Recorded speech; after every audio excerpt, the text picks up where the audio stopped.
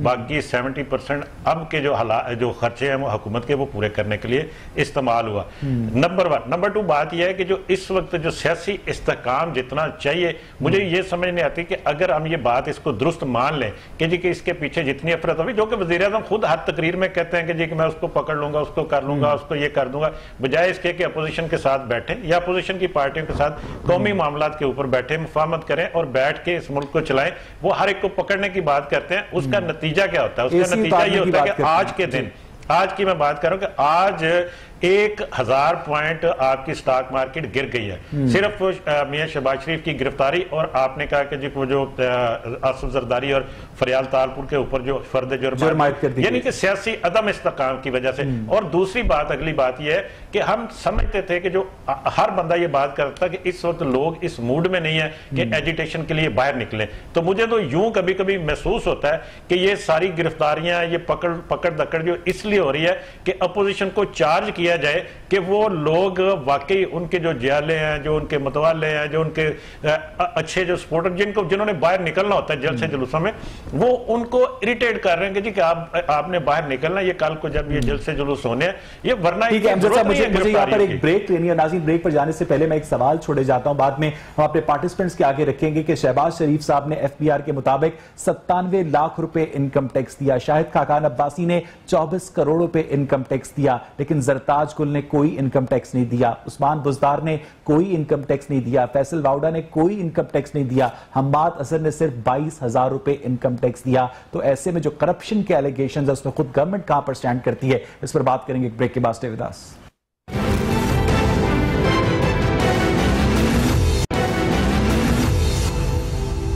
Welcome back ناظرین. Break سے پہلے ہم اس سیاسی صورتحال کے اوپر بات کر رہے تھے جو آج لاہور ہائی کورٹ کے احاطے میں شہباز شریف کی ضمانت منسوخ ہونے کے بعد, ان کی گرفتاری کے بعد پیدا ہوئی ہے. بیرسٹر عامر حسن صاحب میرے سے ٹیلی فون لائن پر موجود ہیں. عامر حسن صاحب, ہم دیکھتے ہیں کہ فیڈرل بورڈ آف ریونیو اپنی جانب سے انکم ٹیکس گوشوارے پبلک کرتا ہے, جس میں ہم دیکھتے ہیں کہ بہت سارے جو پی ٹی آئی کی لیڈرشپ ہے انہوں نے زیرو انکم ٹیکس جمع کروایا. ایون کہ پرائم منسٹر نے جو انکم ٹیکس جمع کروایا 2,82,000 روپے, وہ ان کے لائف سٹائل کے ساتھ لگا نہیں کھاتا. حماد اظہر صاحب نے 22,000 روپے انکم ٹیکس جمع کروایا, اور جو اپوزیشن ہے وہ لاکھوں کروڑوں کا انکم ٹیکس جمع کروانے کے باوجود بھی اداروں کی نظر میں عامر حسن صاحب کرپٹ کیوں ہیں؟ یہ کوئی نیا بیانیہ نہیں ہے. اور پرائم منسٹر جتنا ٹیکس دے رہے ہیں, اور 300 کنال کے محل کے اندر وہ رہتے ہیں, اور لاہور والا ان کا گھر بھی دیکھیں, اور ان کی بہن کے ساتھ سے بھی دیکھیں, اور یہ پھر بھی ایماندار ہیں. یہ ایسے ایماندار ہیں, دوسروں کو کہتے ہیں کہ اپنی دولت واپس لائیں, لیکن عمران خان صاحب کا سب سے بڑا اثاثہ تو اولاد ہوتی ہے نا, جس کے لیے اثاثے بنائے جاتے ہیں. عمران خان صاحب کے 3 بچے باہر ہیں, اور اس وقت وہ جمائمہ خان کے پاس 2 بیٹے بھی اور ایک بیٹی بھی ان کی جمائمہ خان کے پاس لندن میں رہ رہے ہیں. آپ اپنی اولاد کو تو واپس لاتے نہیں ہیں پاکستان میں, لیکن لوگوں کے چلیں ہمیں ذاتیات پر بات کرنے سے عامر صاحب گریز کرنا چاہیے. مجھے صرف یہ بتا دیجئے کہ ایسے میں لوگوں کا کیا ہوگا اگر اتنی سیاسی, جی مجھے بات تو کرنے دیں, یہ کیسے ذاتیات ہو گئی بھائی؟ پرائم منسٹر کے بچے ملک سے باہر رہتے ہیں, اور وہ پاکستان کے بچوں کا مستقبل روشن کرنا چاہ رہے ہیں. ان کے بچے پاکستان کیوں واپس نہیں آتے؟ اگر وہ یہ کہہ سکتے ہیں کہ پاکستان کی سیاسی قیادت کا علاج پاکستان کے ہاسپٹل میں نہیں ہوتا, یہ کیوں لندن علاج کروانے جاتے ہیں؟ تو عمران خان کے بچے پاکستان کے اسکولوں میں کیوں؟ چلیے یہ تو ان کی اپنی مرضی ہے نا, یہ تو ان کی اپنی مرضی ہے. جو علاج کرواتے ہیں یہ بھی پھر اس کی مرضی ہے, اس کے بارے میں بھی آپ کہا کریں کہ یہ پرسنل باتیں نہ کیا کریں. لیکن بیرسٹر عامر حسن صاحب, اس سیاسی محاذ آرائی کی وجہ سے جو لوگوں کا نقصان ہو رہا ہے کہ اپوزیشن تو اپنی سروائیول گیم میں لگی ہوئی ہے, اپوزیشن کی جانب سے لوگوں کے حقوق کے لیے آواز بلند نہیں ہوتی ہے. آٹے کے اوپر اے پی سی نہیں ہوتی ہے, بجلی کے اوپر اے پی سی نہیں ہوتی ہے, ادویات کے اوپر اے پی سی نہیں ہوتی ہے, گرفتاریوں کے اوپر اے پی سیز ہو رہی ہیں. نہیں, ایسا نہ کریں. ہمارا یہ جتنی اے پی سی ہوئی گرفتاریاں تو بعد میں شروع ہوئی ہیں. ہمارا ایجنڈا یہ مہنگائی کے خلاف ہے, عوامی حقوق کے خلاف ہے, اور عوام کے جو بنیادی حقوق ہے اس کے اوپر ہے. اور ہم یہی بات چاہ رہے ہیں, اور ہم جو تحریک چلانے جا رہے ہیں وہ لوگوں کو, تمام طبقات کو ان کے ایشوز کے اوپر اکٹھا کرنے جا رہے ہیں. یہ جو ڈبل بیرل نیازی کی حکومت آئی ہے جس نے پاکستان کا بیڑا غرق کر دیا ہے, ہر چیز مہنگی, اور یہ ایماندار کی